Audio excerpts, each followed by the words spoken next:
The hour of 12 o'clock noon having arrived, we will call the meeting of the Tax Expenditure Review Commission to order. Ms. Schnabel could please take the roll. Rep. Agbaje. Here. Representative Agbaje present. Representative David. Here. David's present. Senator Clark. Here. Clark present. Senator Klein excused. Senator Karan. Commissioner Markwart. Here. Markwart present. Representative Robbins. Present. Robbins present. Representative Smith excused. Senator Weber. Here. Weber present. Senator Karan. Karan present. Mr. Chair, we have a quorum. Thank you very much. If we could review and look at approving the September 12th, 2025 meeting minutes. Do we see any additions or corrections? September 11th. And they should be somewhere.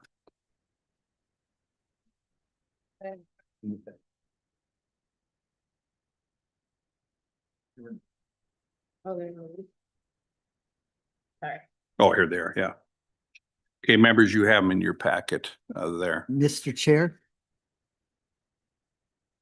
Mr. Chair, this is great Commissioner. to say this. Mr. Chair, I move to approve the minutes of September 11th. Commissioner Markwart moves the minutes. So any other additions or corrections? You move the minutes. All in favor, say aye. Aye. The motion prevails. Okay, we will now go on to, we need to discuss the process for recommending whether the expenditure be continued, repealed, or modified in accordance with Minnesota Statute 3.8855 Subdivision 5.9 as a follow-up from our 9/11 commission meeting. So I think there's been some discussions between some different members.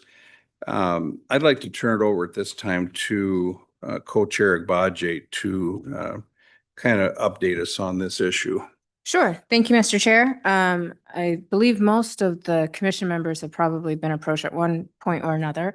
But what we wanted to try to do is as a way to expedite the process of discussion and voting on the evaluations that will be before us is to do a little bit of a hybrid between discussion, voting, and also Massachusetts has this template that they use, which I think we thought would be helpful in eliciting substantive comments from members.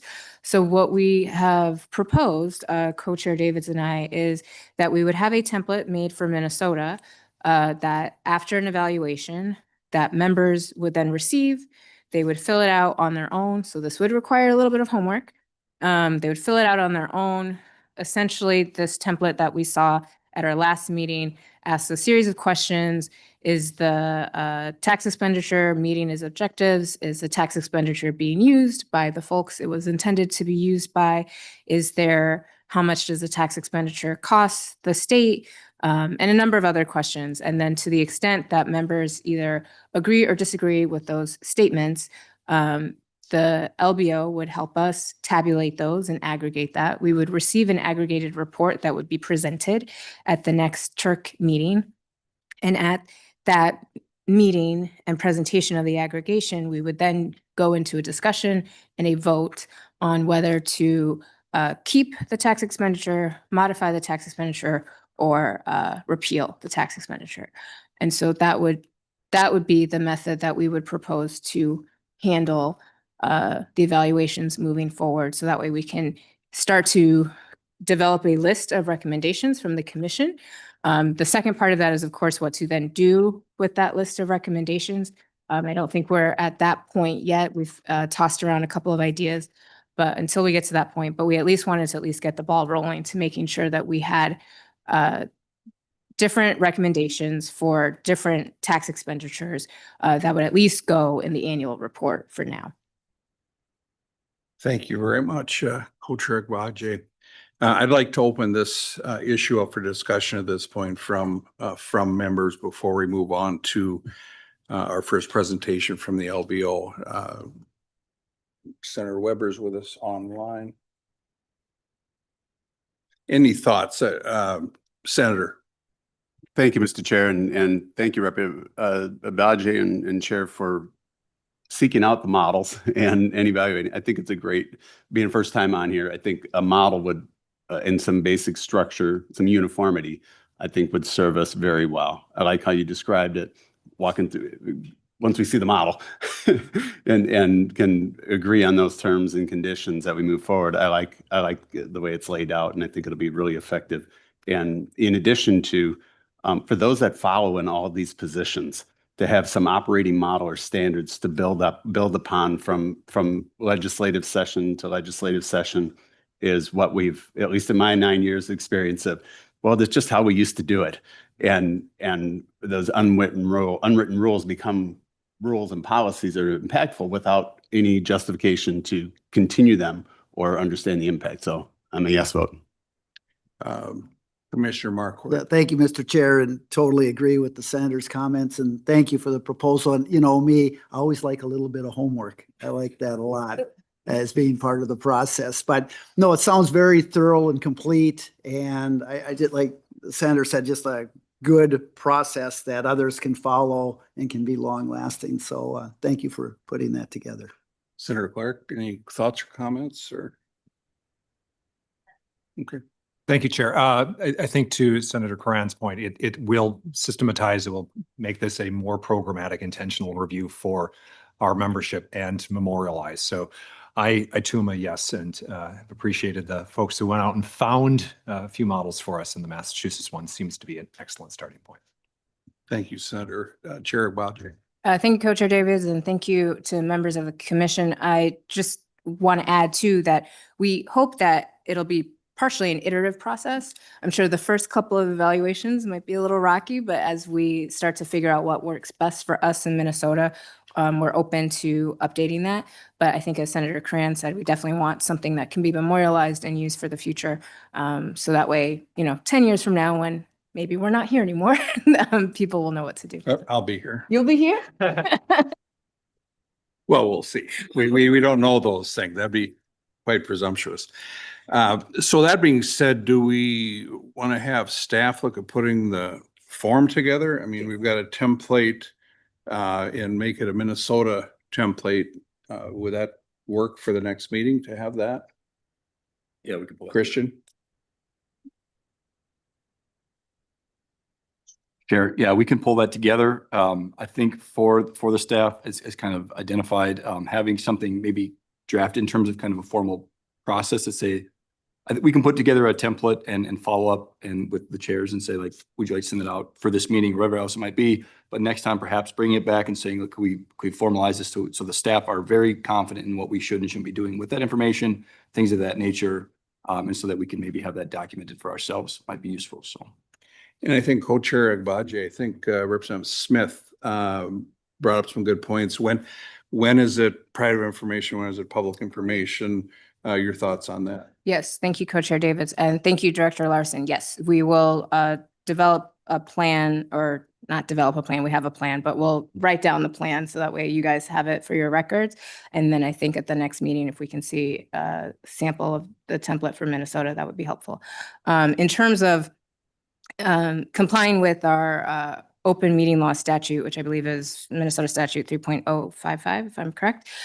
So we will follow a similar process as other commissions in Minnesota, which is we will have, once we hear the evaluation in public in our regular TERC meetings, we'll then take those forms. Each member will take that form. They'll have somewhere about a week to 10 days to fill it out. Those forms will then be sent back to our LBO staff. They will help aggregate it. That aggregated form will be part of the next agenda report for the next meeting. And then the discussion and the vote will all be in public and on the record. Okay, thank you very much. So we can follow up on some of that and we'll work together on that. Okay, if we could move on to item 4, LBO presentation on the marriage penalty credit tax expenditure evaluation.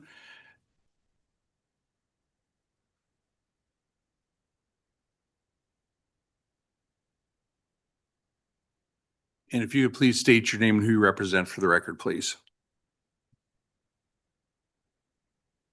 Good morning, Mr. Chair and members. Alyssa Holterman-Rosas with the LBO.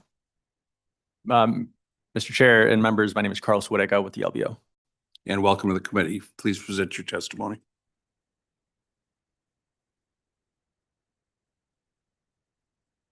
Sorry, just getting the slides in.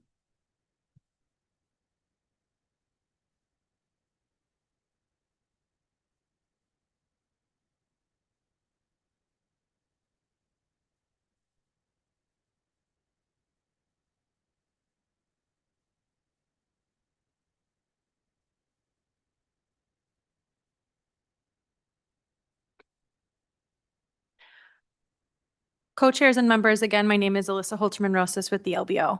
I will be walking us through the first part of the presentation on the marriage credit evaluation, and then Mr. Wareka will cover each of the components of review in more detail. If you have questions for us, please feel free to stop us along the way. And for the purposes of both evaluation report presentations today, colleagues from the Department of Revenue Tax Research are also on hand to answer questions that commission members may have. I'll also note, just for general information, that in your packets, you have the slide deck, including appendix slides that we have provided to help with questions, the evaluation report, the executive summary document, and a copy of the M1MA form, which is used to claim the marriage credit. I will also note that our analysis for the purposes of this evaluation was conducted on data provided by the Department of Revenue on 2021 Minnesota taxes.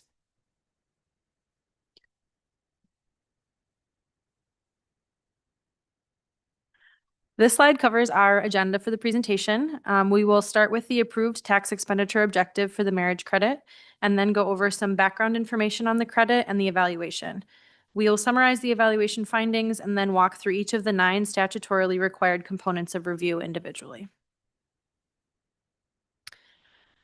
On this slide, you will see the tax expenditure objective statement that was approved and adopted by the Tax Expenditure Review Commission on March 15th, 2024 for the purposes of evaluating the marriage credit.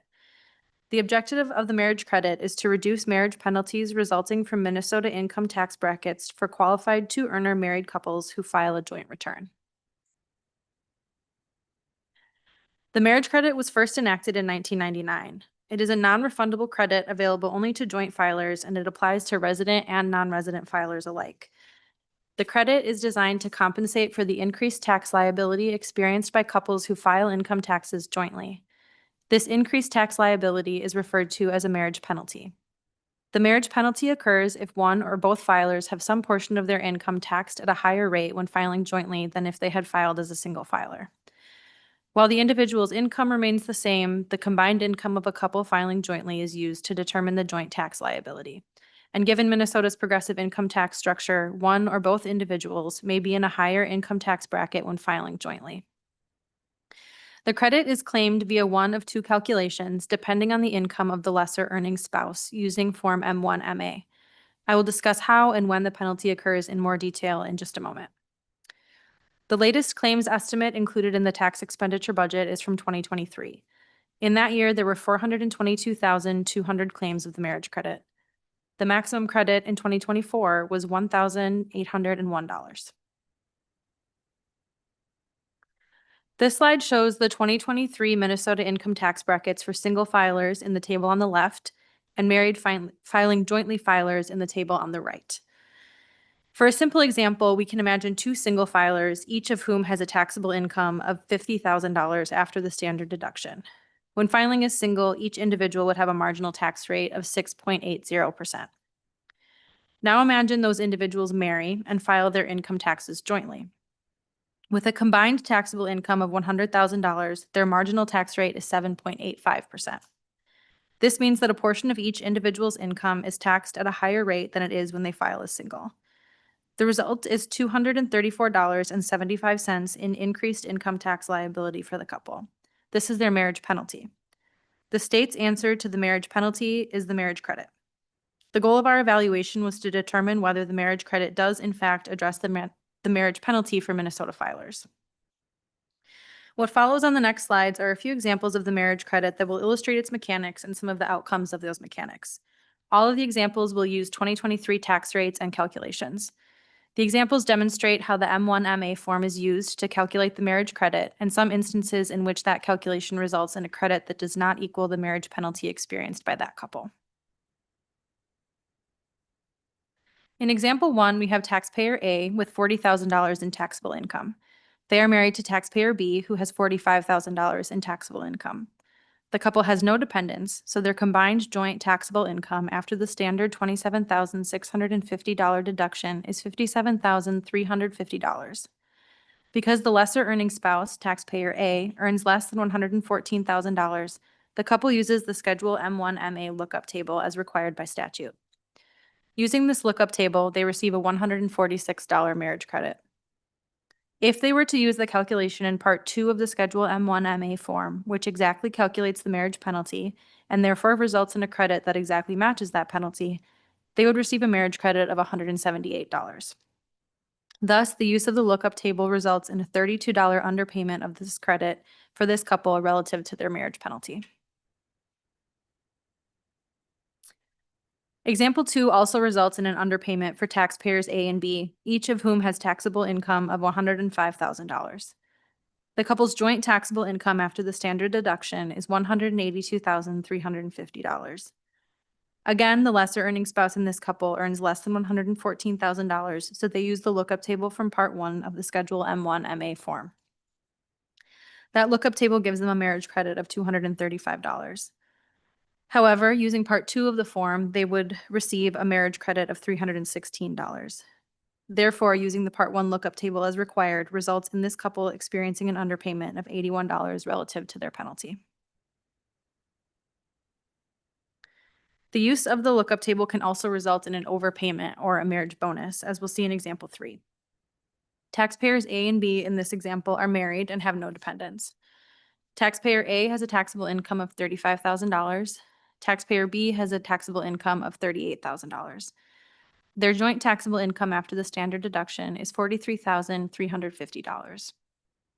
Using the required lookup table in Part 1 of Schedule M1MA, their marriage credit is $106. However, as calculated in Part 2, their actual marriage penalty is $21. Therefore, the required use of the Part 1 lookup table results in an overpayment or marriage bonus of $85 to this couple relative to their penalty.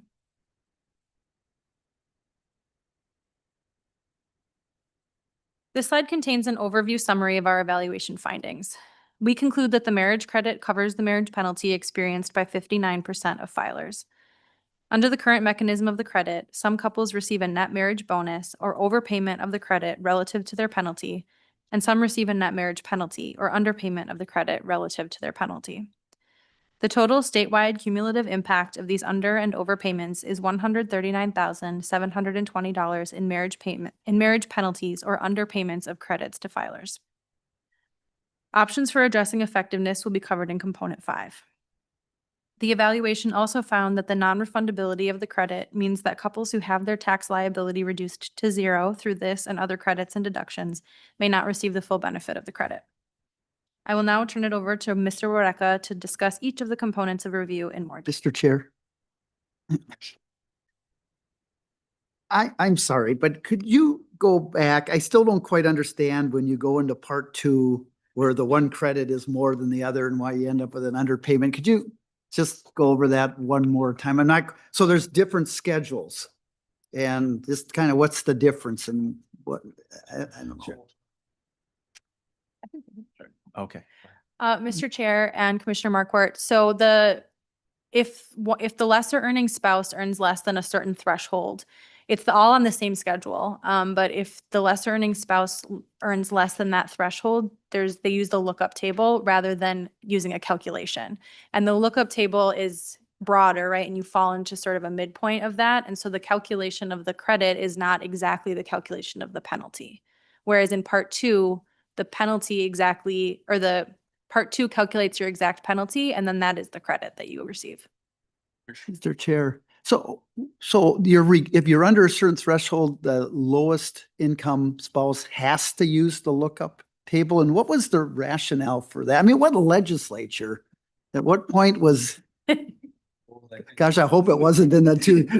No, I'm just kind of wondering what the rationale is. How come you just can't go to the calculation, or what's the difference? Ms. Holtzman, Chair Davids and Commissioner Marquardt, I believe, and we can certainly follow up, but I believe that and Mr. Wareka will cover this a little bit later on too, but I believe that it was initially to make it easier for paper filers to calculate what their credit would be. So the lookup table is required in statute right now. So, well, Mr. Chair, thank you so much for that. I mean, we're down to about 7% paper filers now, so I'm just, so. Mr. Chair, and to follow up for that, filed on paper, how many are prepared manually? 98% of them are likely prepared with software, just that 7% are being filed, right? So, Mr. Chair, so 93% file electronically, 7 by paper, but I'd have to look again on who's tax preparer, who's self-prepared, and Right. who uses a vendor for sure, but. Thank you, Mr. Chair. But I think the point is that I think it's probably in the high 98% that are likely prepared using some sort of software, free or otherwise. And so whether they file, regardless of how they file, so that the basis, it's good to have that information. And thank you for asking the question, Commissioner, because I think if that was the case, then I think we could certainly look at a better policy to make it fair and have a worksheet that isn't burdensome to the software companies, nor the individuals even preparing manually. Thank you, Mr. Chair. I was thinking in the same veins as the commissioner. So just to be clear, they must use the lookup table if they're under a certain threshold. They can't opt for the regular calculation. It's an either or. Chair Davids and Representative Robbins, that's our understanding, yes. Okay. Thank you. I just wanted to clarify. Thanks.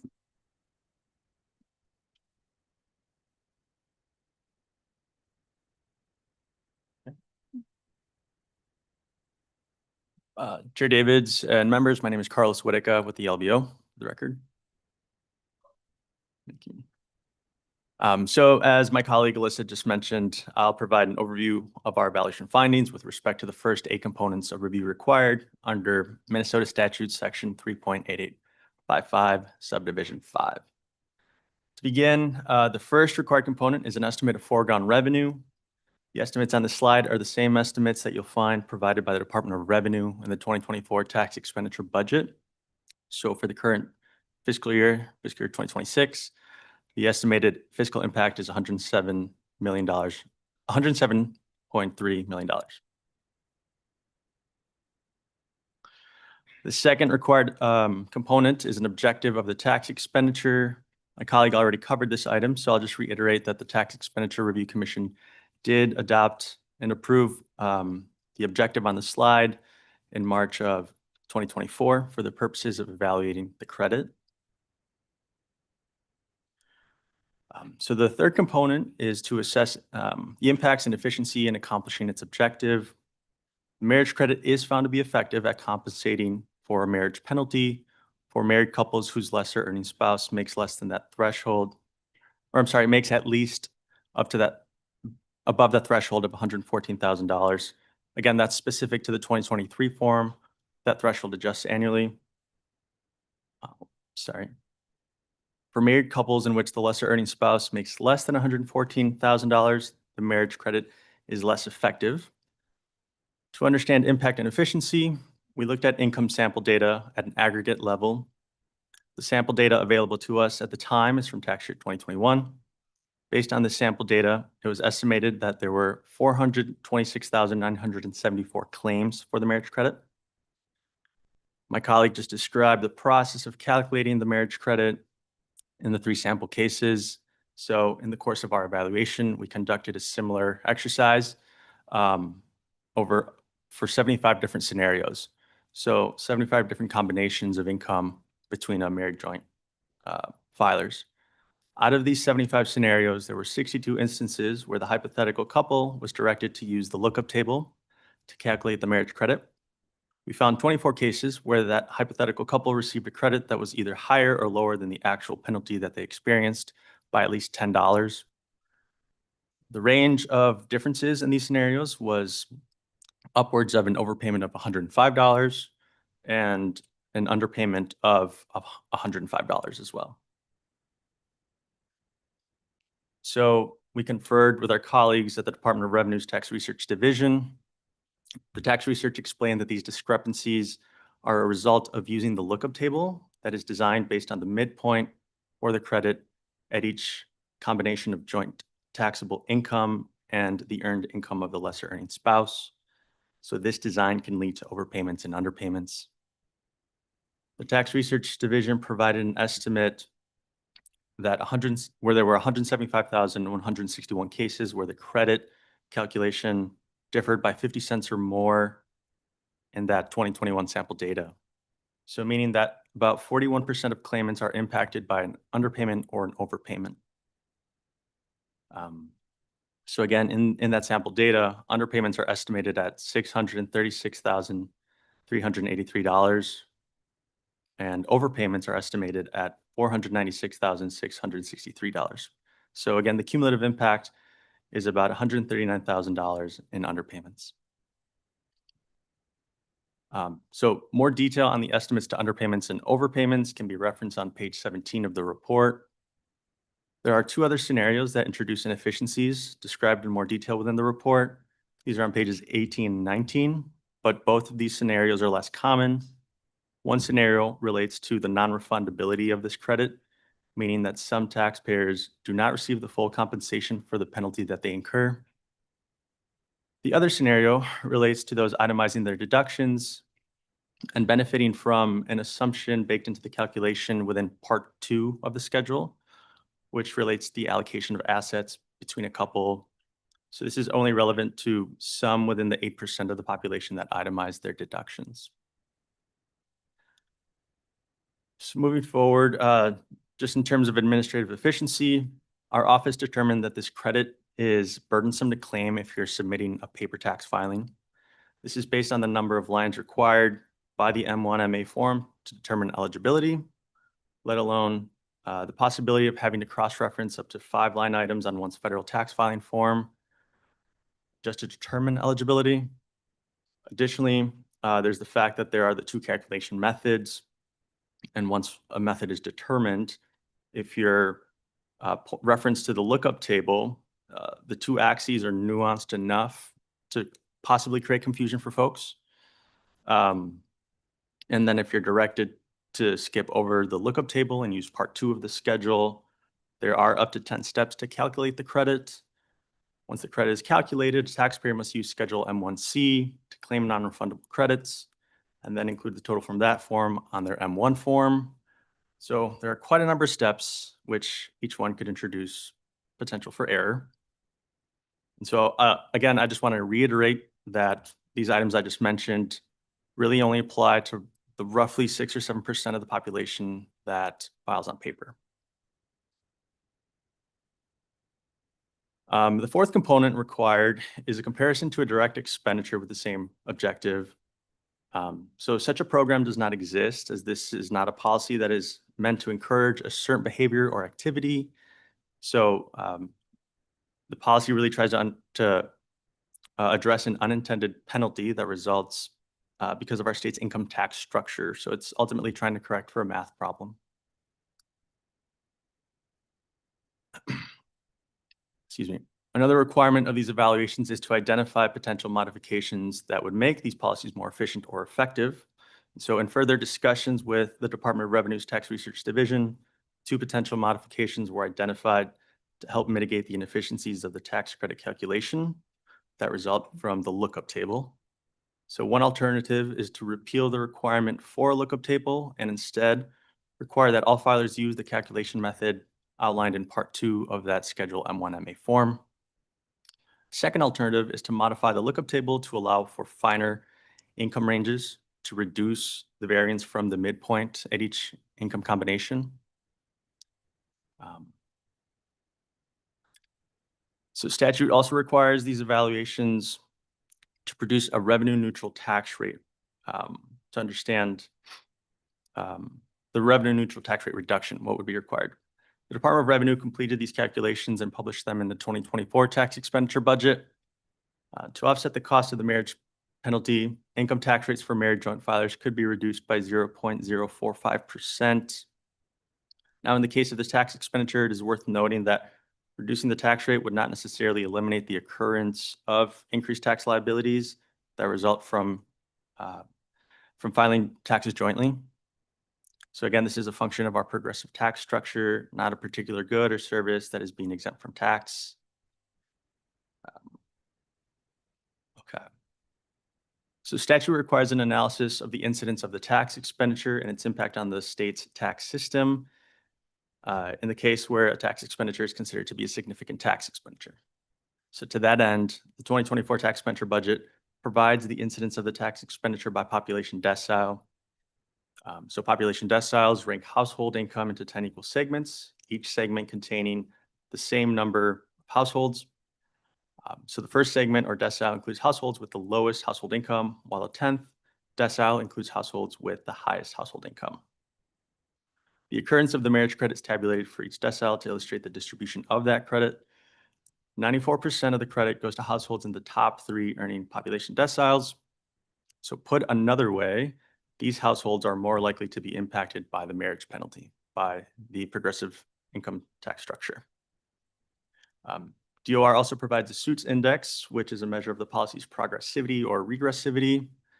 The suits index was calculated at 0.088, which indicates that as you go up the income spectrum, the proportion of benefits received to total income actually reduces.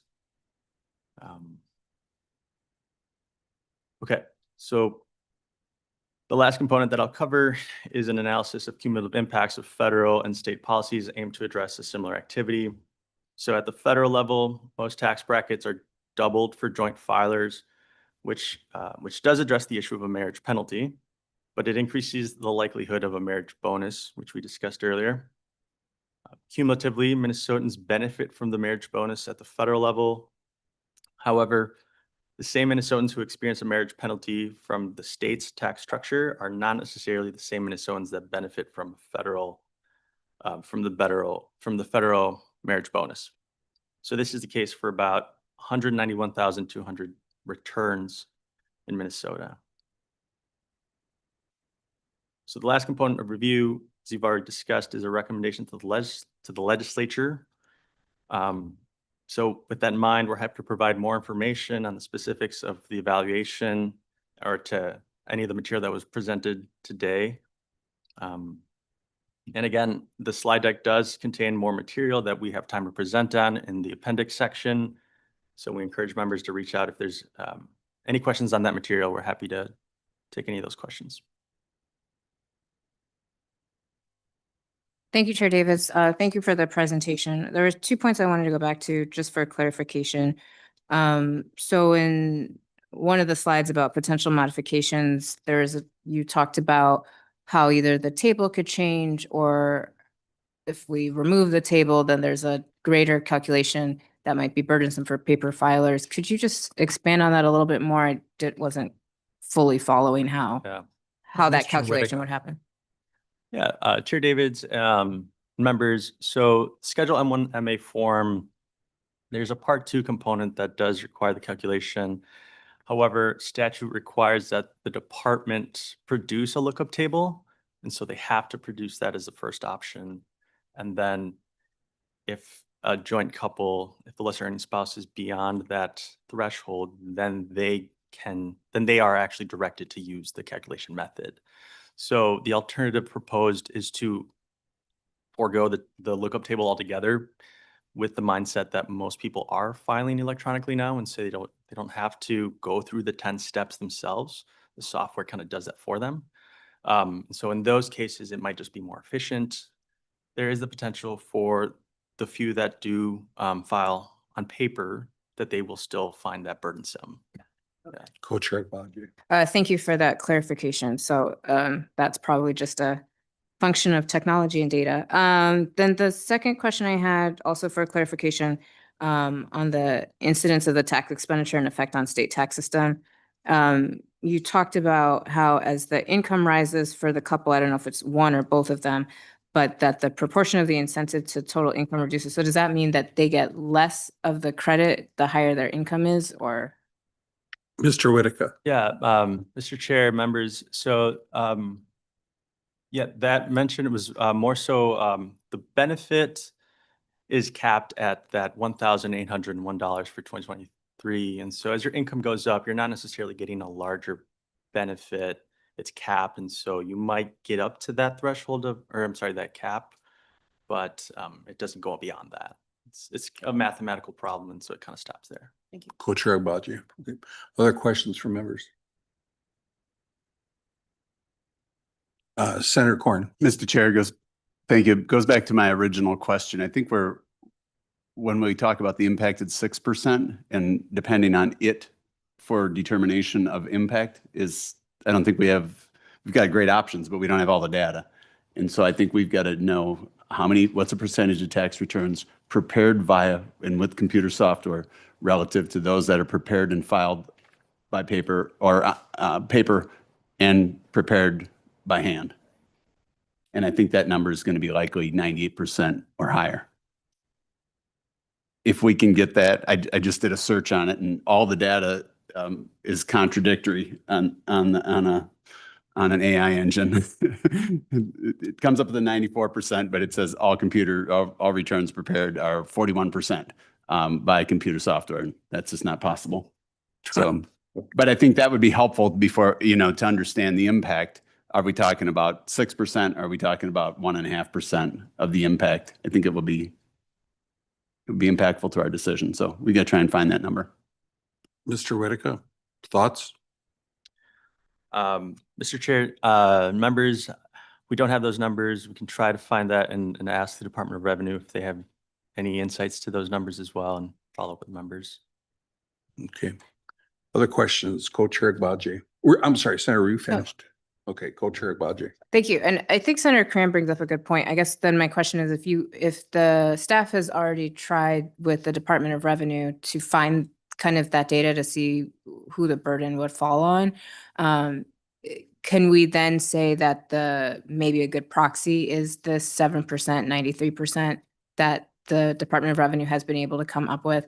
And then I think also in any potential modification, maybe, is there a way to also maybe make whatever recommendation we would have allow for a simpler way to file for this joint tax credit? Mr. Whitaker. Yep. Mr. Chair, members, yeah, we can certainly follow up with the Department of Revenue to understand if we are using that proxy. That is a proxy for now, that's 6 to 7%. And we can follow up to understand what other alternatives are there to make this more simplified for filers. Co-Chair Agbaji. Representative Robbins. Thank you, Mr. Chair. I was thinking the same thing in the alternative slide. It seems like it would be great to have an alternative where that part 2 is simpler. And that might just address it across the board. So I don't know if that's possible, but I think that would be having an additional alternative for us to consider on that would be great. And then I also had a question. At one slide, you said 41% of the claims result in overpayment or underpayment. But could you break that down? How much are overpayment? How much are underpayment? Mr. Whitaker. Yeah, Chair and members, there is a slide on that. I'll try to pull them up again to show the cumulative impact. Bear with me for a second.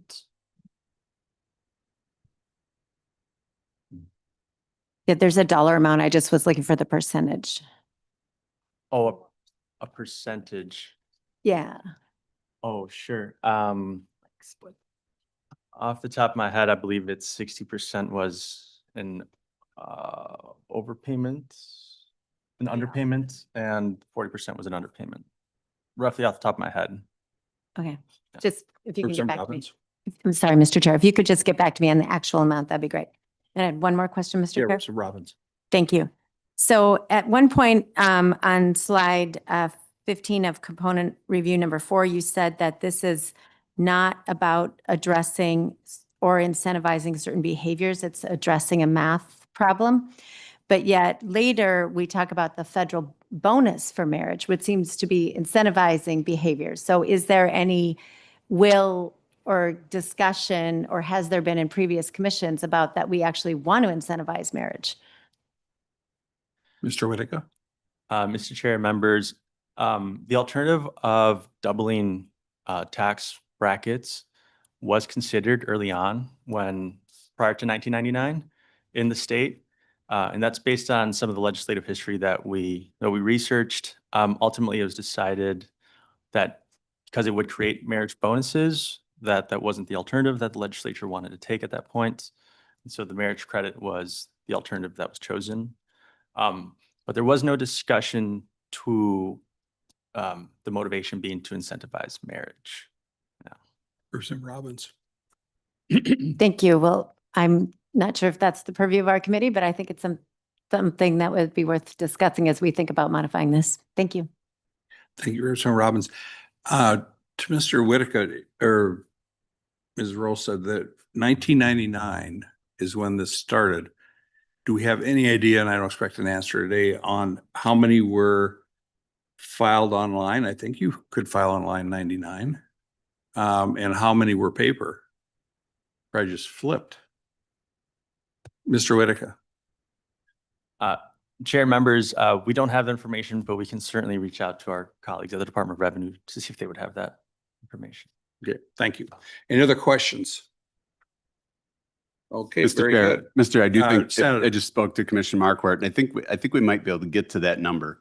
So of a computer prepared return, they've got scanning, everything scanned and imaged, but anything that's computer returned, I believe all the data is captured based on the barcode that's printed on the return.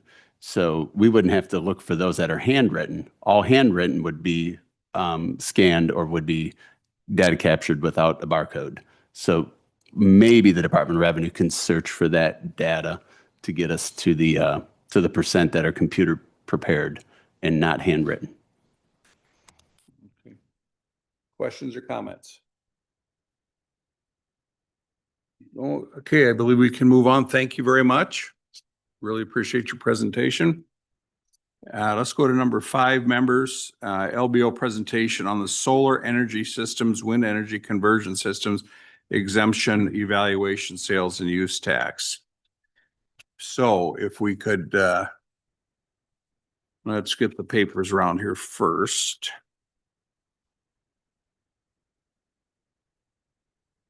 Okay, members, we should have all this in front of us right here. Who would like to start out? Mr. Whitaker.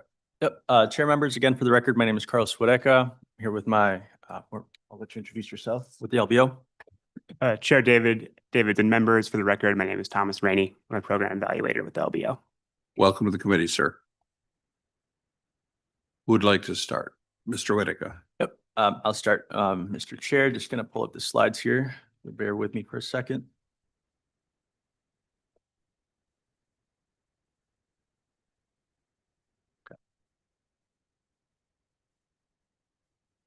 Okay, chair members. So we'll be presenting on an overview of the solar energy systems and wind energy conversion systems sales tax exemption evaluation. So to clarify, these are 2 separate tax expenditures, but we bundled them into one evaluation for efficiencies in the research and evaluation process. We'll begin the presentation with the objectives of each tax expenditure, provide some background, and we'll highlight a couple of findings that are not included in the statutorily required components of review. And then lastly, we will walk through each of those components of review. So the objective of the solar energy systems general sales and use tax exemption is to incentivize and promote the implementation and utilization of solar energy systems in the state of Minnesota to achieve a greater percentage of renewable energy contributions to the state's electricity fuel generation mix. The 2 tax expenditures share a similar objective, as you can see on the slide, so I won't repeat the objective for the wind energy conversion systems. Both objectives were approved and adopted by the Tax Expenditure Review Commission on March 15th, 2024, again, for the purposes of evaluating both tax expenditures. Okay.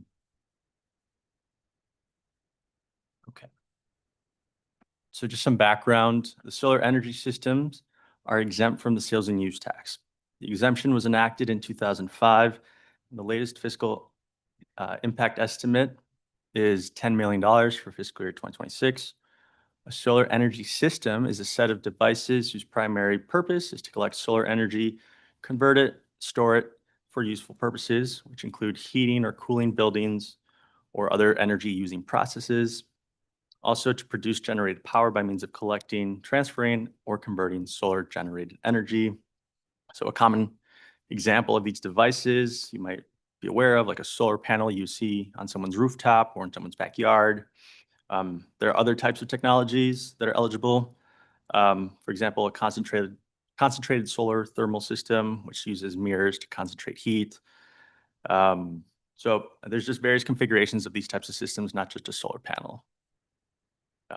In order to receive the exemption, a purchaser is required to fill out Form ST3, Certificate of Exemption, which is made available by the Department of Revenue, and then provide that to the seller as part of the transaction to prove that that's a tax exempt transaction. Some background on the wind energy conversion systems. So similarly, this tax exemption is an exemption from the general sales and use tax. The exemption was enacted in 1992, and the latest fiscal impact estimate is for $12 million in fiscal year 2026.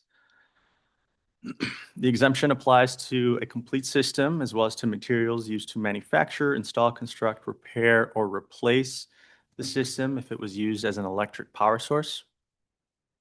Wind energy conversion systems include any device which converts wind energy to a form of usable energy, such as a wind charger, a windmill, a wind turbine. And again, in order to receive the exemption, a purchaser is required to fill out and provide Form ST3, the Certificate of Exemption, to the seller. So I just want to describe the scope of the evaluation. We limited the scope of this evaluation to distributed energy resources, which are defined as systems that are less than 10 megawatts and are interconnected to a distribution system and operate in parallel to a utility service provider. Systems that are larger in size are assumed to be captured under the capital equipment tax exemption. So this assumption, it aligns with the tax expenditure budget for the wind energy conversion systems. So our evaluation team applied the same assumption to the solar energy system tax exemption. So to put it plainly, this evaluation is mainly focused on smaller scale wind installations, not large solar cell farms or wind farms. So there's more detail to this distinction within the introduction of the report. The one exemption to this is an analysis of the state's total electricity fuel generation mix, which leveraged data from the U.S. Energy Information Administration. Within that data, there's no distinction by size of solar or wind-based renewable energy resources. But that data was necessary to address the question of whether contributions of either renewable energy source have grown over years. Additionally, scope of the evaluation, additionally to the scope, manufacturing, repair, and replacement costs are not included in the evaluation of wind conversion systems, as this information was not readily available to us. The limitations are described to the scope of this evaluation. They are not necessarily, they do not apply to the tax expenditures. So whether an eligible transaction is exempted by the solar energy tax exemption or by the capital equipment tax exemption could simply be a question of taxpayer filing behavior. Okay. So on this slide, you have two maps, and for a better look, you can, I would reference folks to pages 21 and 23 within the report, but just for visualization purposes, they're on one slide. So these maps show the location of solar and wind energy systems across Minnesota zip codes. The map on the left shows the solar energy system installations. The map on the right shows wind energy conversion system installations. On the solar energy map, so again on the left, the most concentrated zip code will have 547 installations. For wind, so on the right, the most concentrated zip code would have 14 installations. And again, pages 21 and 23 respectively will give you a better look at these maps.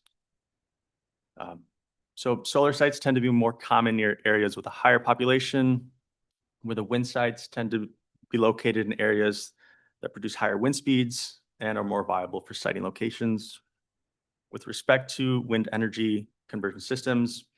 There's a 2018 National Renewable Energy Laboratory report that outlined areas of the state that it modeled to be the most economically productive sites for wind installation based on wind speed as well as energy demand. So an analysis of these maps shows that installations of wind systems in Minnesota do largely align with that report. Next slide, again, you've got two graphs, and for a better look, folks can reference the report. The graph on the left illustrates the annual added capacity for solar energy systems from 2010 to 2023 by customer type. And so that customer type is in relation to utility providers that report interconnected distributed energy resources to the Minnesota Public Utilities Commission. So solar installations were minimal until 2016. The primary drive of the sharp uptake in installations are community solar gardens, which account for the majority of added capacity between 2016 and 2020. The graph on the right illustrates annual added capacity of wind energy systems from 1997 to 2023. There's a significant variation in the frequency at which wind energy systems are installed. Most customers fall within the commercial category, though there was a higher uptake in residential wind systems between 2005 and 2015. So it's important to note that capacity does not equate with actual output. Many systems do not operate at their full capacity. So differences between solar and wind in the amount of added capacity each year are likely due to the fact that there are much fewer installations of wind systems than there are solar, at least what's included in the data set we received from the Public Utilities Commission. We believe solar is more affordable overall, more accessible, a more accessible distributed energy system, thus making it likely a more popular choice among residential customers. So just briefly, some evaluation findings. The overall proportion of renewable energy contributions to the state's electricity fuel generation mix has increased substantially since 1990. However, we are unable to state the degree to which these two policies influence uptake in renewable energy, as multiple state, federal, and private programs incentivize the utilization of solar and wind energy systems. We assume that these policies overlap to encourage the uptake of renewable energy.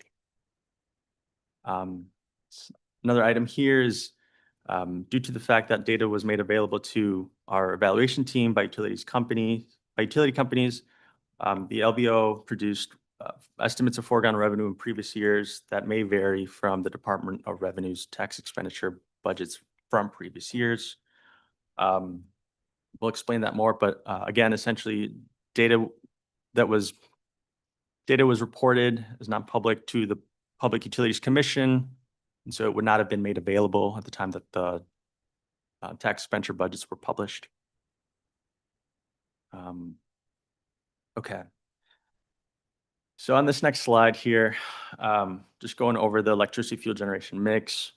Over the data range, wind energy experienced sizable growth, going from 0% contributions in 1990 to 21% in 2020, reflecting its growing importance in the energy mix. Solar energy was also non-existent in the early years, increased to about a 3% share by 2020. And non-wind renewables saw a slight decline from 3% in 1990 to 2% in 2020. So overall, these shifts highlight a transition towards renewable energy resources in the state's fuel generation mix, specifically illustrated by the proportion of energy generated via wind, and to a lesser degree, solar systems.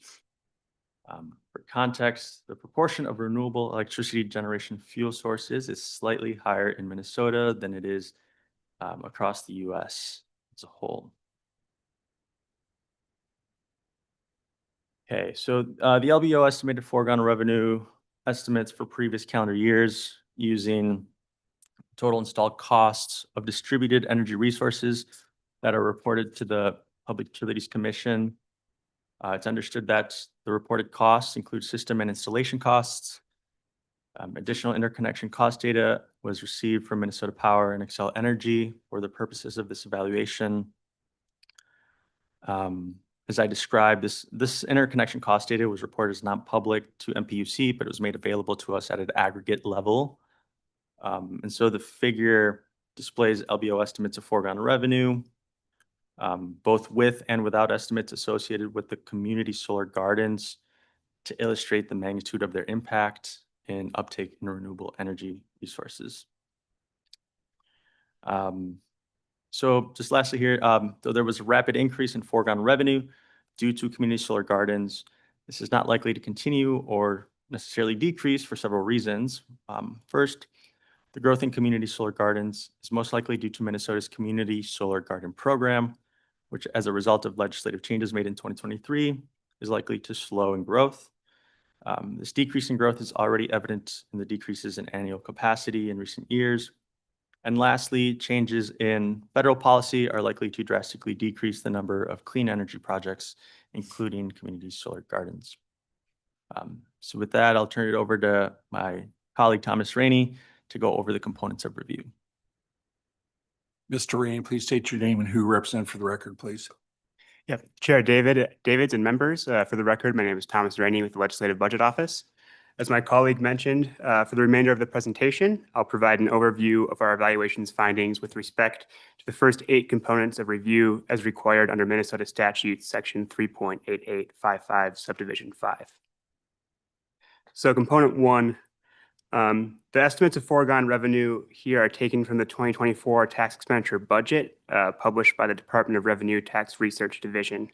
And I would like to note here that the LBO did not make estimates of foregone revenue for the fiscal years covered in the 2024 tax expenditure budget. Again, both objectives were approved and adopted by the Tax Expenditure Review Commission on March 15th of 2024 for the purposes of evaluating the solar energy systems and wind energy conversion system sales tax exemptions. I'll not be reading these since they were covered on a previous slide.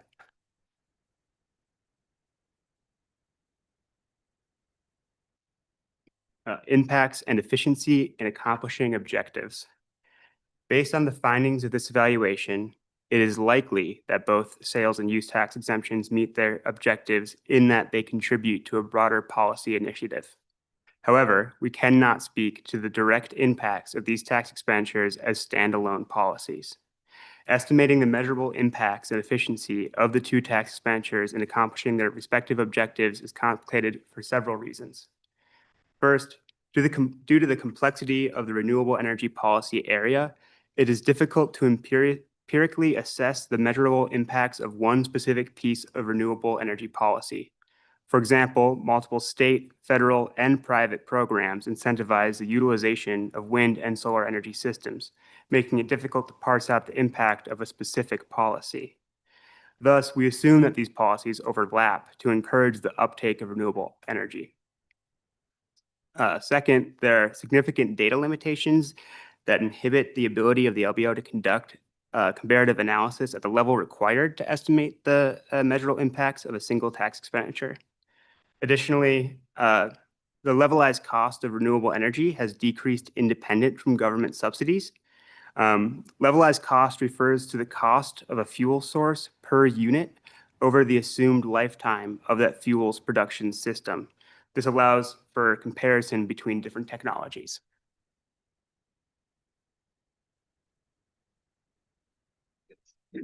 Compared to direct expenditure with the same objective. So an alternative to an upfront sales tax exemption would be a direct payment incentive like a grant or a loan. There are key differences between each policy design that are worth noting. It could be argued that a tax exemption has the potential to reach a larger population based on the assumption that it is less administratively burdensome to obtain, and it is not capped at a certain dollar amount. However, the benefit per entity is likely to be smaller in comparison to a grant or loan program. An advantage of the direct payment incentive is that it is likely to address financial barriers for targeted populations that would otherwise not be in a position to participate in a particular activity. An underlying assumption here is that the benefit per entity is much larger than the benefit of a sales tax exemption. Additionally, there is the potential for the participant pool to be smaller based on either eligibility criteria necessary to target a specific group or financial resource limitations associated with direct expenditure programs. Potential modifications to increase efficiency or effectiveness. We did not identify any potential modifications to increase efficiency or effectiveness. Sales tax exemptions are an inherently administratively efficient type of tax expenditure, and the objective has likely been achieved. Revenue neutral rate reduction. The Minnesota Department of Revenue Tax Research calculated a revenue neutral rate that would reduce the current sales tax rate by 0.009% for the wind energy conversion systems exemption and 0.008% for the solar energy systems exemption.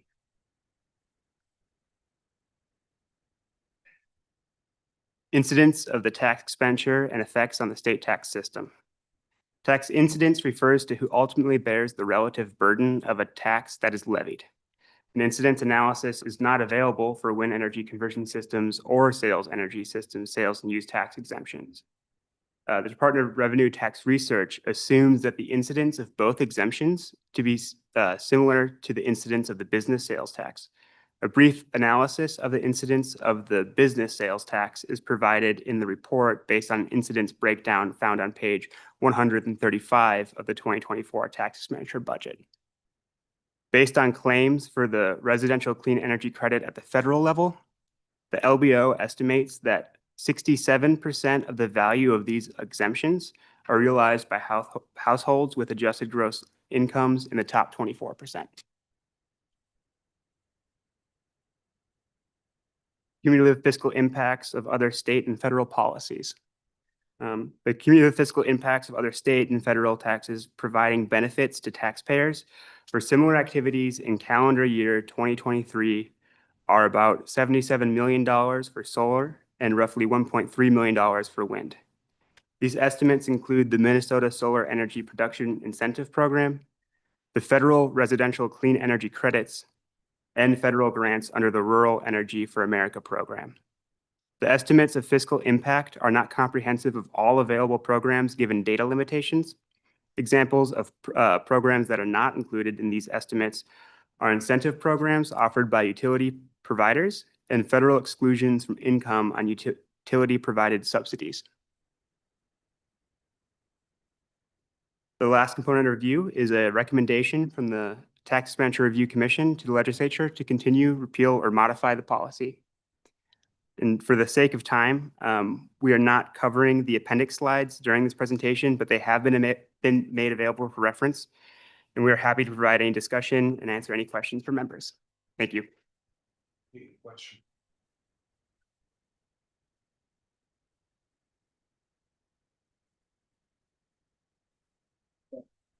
Thank you, Mr. Chair. And I can see why it'd be very difficult with the information you have available to measure any of it. It's grown because federal and tax incentives, but there's so many in the broad categories you listed and under 10 megawatt. I think there would be very few wind projects that qualify under 10 megawatt. Likely other government entities building those, and maybe a couple one-off windmills. But there's so many other driving economic factors of anything less than 10 megawatt. You've listed, you made one delineation of solar gardens, which is a whole entirely different set of economic drivers, and the incentives and the impacts on local impact or the revenues, production credits versus property tax revenues and conversions, and its overall impact.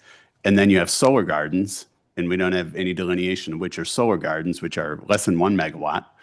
And there's a whole bunch of issues of conversion of commercial property tax rates that don't exist on those, and no production tax credits. And then we have no delineation between accessory use solar installation on a private residence, which is limited to 40,000 kilowatts. I think it would be very hard without having the breakdown of any and or all of those to try and figure out any other type of incentive besides, a sales tax in addition to all the federal credits that are fully refundable for just building any type of green energy. So unless the report shows more of those breakdowns in the deeper details, and I think if it did, you probably would have broken the categories down. I'd find it very, very difficult to have any comprehensive assessment because each of those have very distinct market drivers. A community or not a community solar garden, but just a pure solar garden less than 1 megawatt by demand by statute. There's drivers out there where Xcel Energy is mandated to buy every kilowatt generated from that.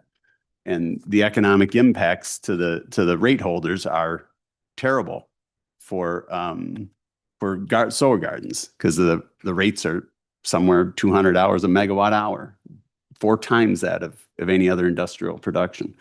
And so, one, to incentivize it, and two, to be able to understand all those different categories, we'd need far more data. And has that? Did you search for that data, or was it not available, or you just limited the scope to the broader categories? Mr. Whitaker?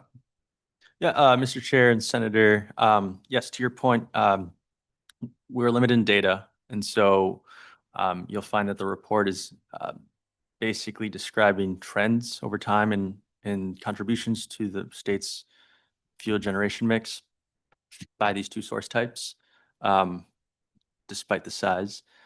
And installations. And so we were limited to data. As you described, installations is reported to the Public Utilities Commission. So any installations that are not interconnected to a utility system, we wouldn't know about in the data that we looked at. Mr. Chair, yeah, and so they're literally all interconnected. It's a matter of whether they're connected by distribution or endpoint consumption, and thus mandated to redistribute in the case of a home use, an accessory use on a home, which is attached or detached. Utilities are required to buy that back, so they all are attached to the grid. In fact, you can't have a solar installation and be disconnected from, the utilities won't allow disconnection from the grid.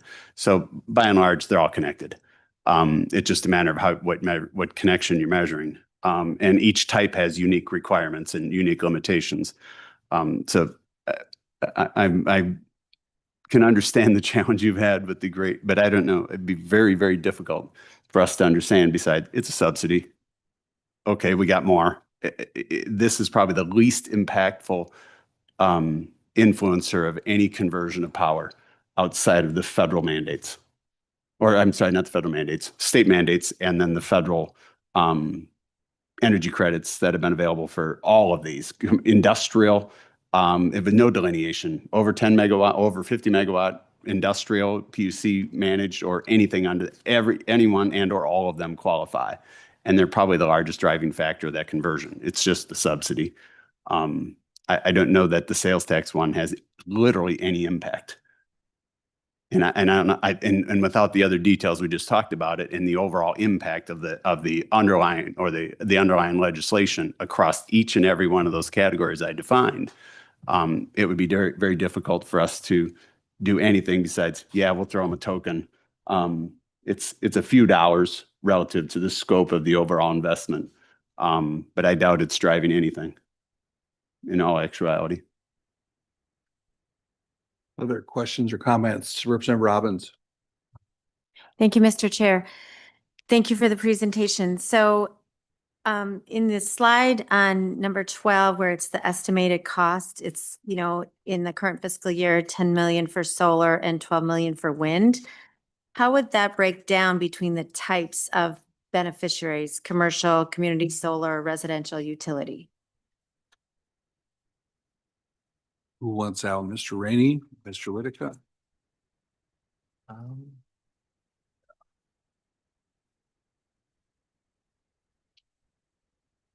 Mr. Chair, Mr. and Whitaker. Representative Robbins, can you repeat the slide number that you were referencing? I think it's number 12 on page 6. Yeah, Slide. so it's 10 million for solar and 12 million for wind. And I'm wondering, how does that break down for commercial, community, solar, residential, and utility in the dollar amounts? Mr. Whitaker. Sure. Chair Davids, and Representative Robbins, we can provide that information for you. It's in the data that we received from MPUC. So we can provide that breakdown for you in better detail. Representative Robbins. Thank you, Mr. Chair. Thank you. I look forward to that. And then just my last question is sort of related to the impacts slide, slide number 14.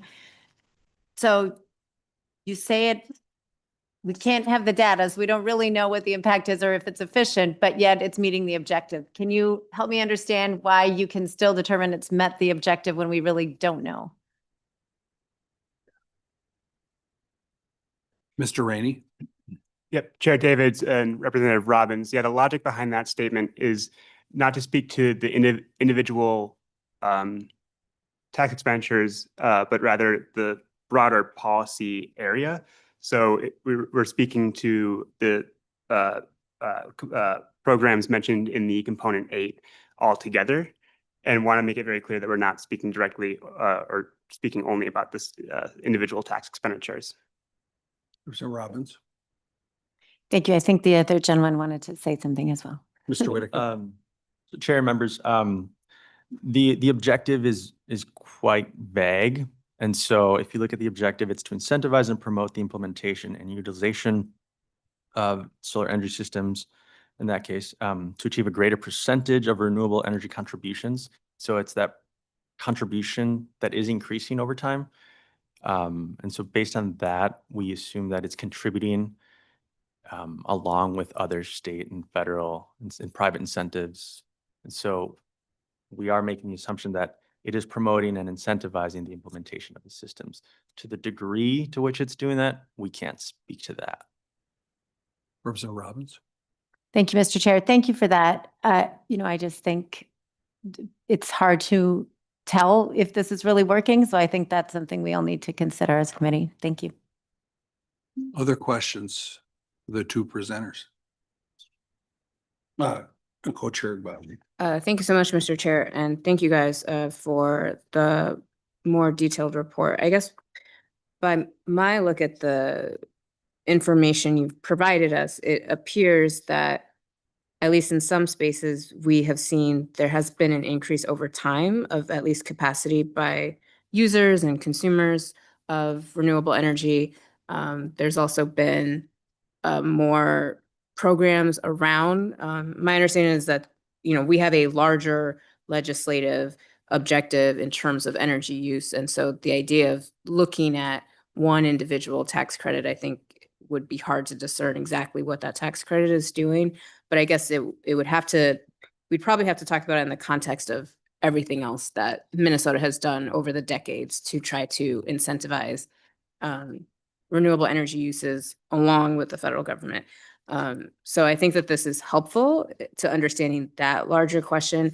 I think the question before us as a commission, though, is to the extent that we know that this expenditure is adding to that goal, which, is to increase the share of renewable energy in our energy resources, it looks like that is being achieved. So I think the question really before us as a commission is, what should we do anything else with this expenditure or let it keep running?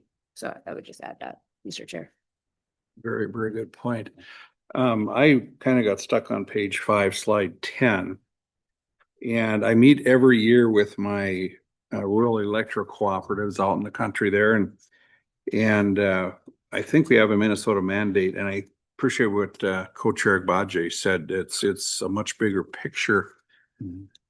But as I meet with my co-ops, I'm always asking them, what is it? 100% renewable by 2040? 50, 40, 50? 40? somewhere in there. And I look at the numbers as through 2020. So as of then, we have 20 years. As of today, we have 15. And I keep telling them at my co-op meetings, when are we going to tell people we're not going to make it? I mean, we have a lofty goal. It's a wonderful goal. It'd be great. But off the record, they will say they're not going to make it, but they can't say that on the record. I can. So at what point, and this really maybe isn't for this committee, but it kind of is, because if we're going to make this goal of 100% renewables by 2040, tax incentives may have a very large role to play in that. And now I think we've been put back a ways because of some of the things the current administration's doing isn't really getting us there.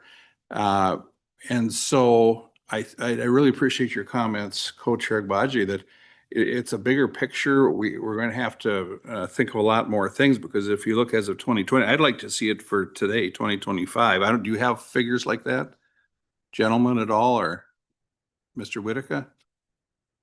Mr. Chair and members, we can provide the breakdown of the fuel generation contribution mix in a different format that might help to clarify that percentage if we're kind of reaching that percentage. We can Okay. follow up with perhaps a better visualization of where we're at right now. Okay, thank Yeah. you. And like I said, we're not the Energy Committee, but on the other hand, we have the ability to make recommendations on sales tax exemption and things that could help us get closer. So that's enough for that today. Okay, any other questions for the two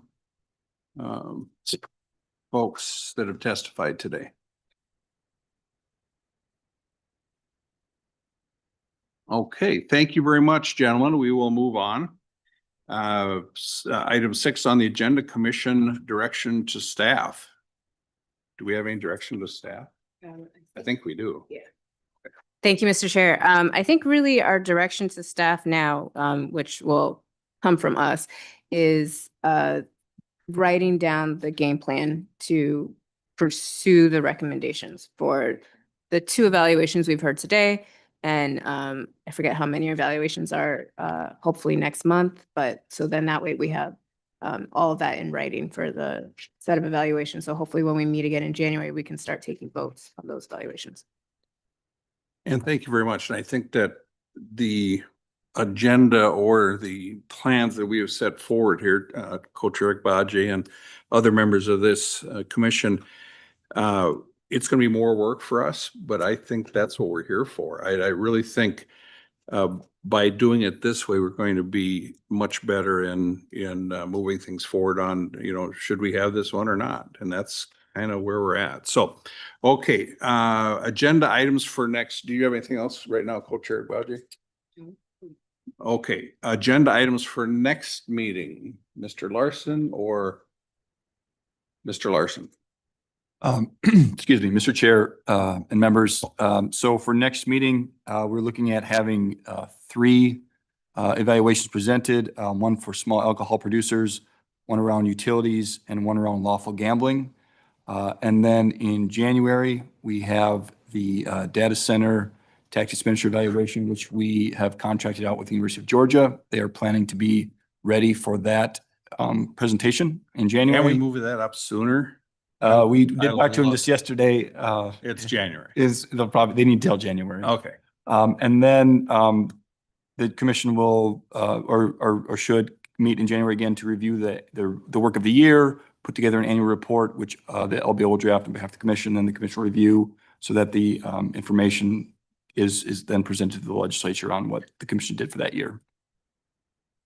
Great. Thank you.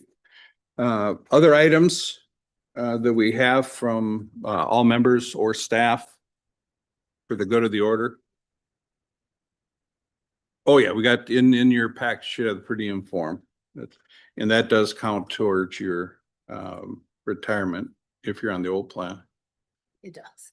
I think I'm the only one. Yeah, so I'll get mine in. I'll get mine in.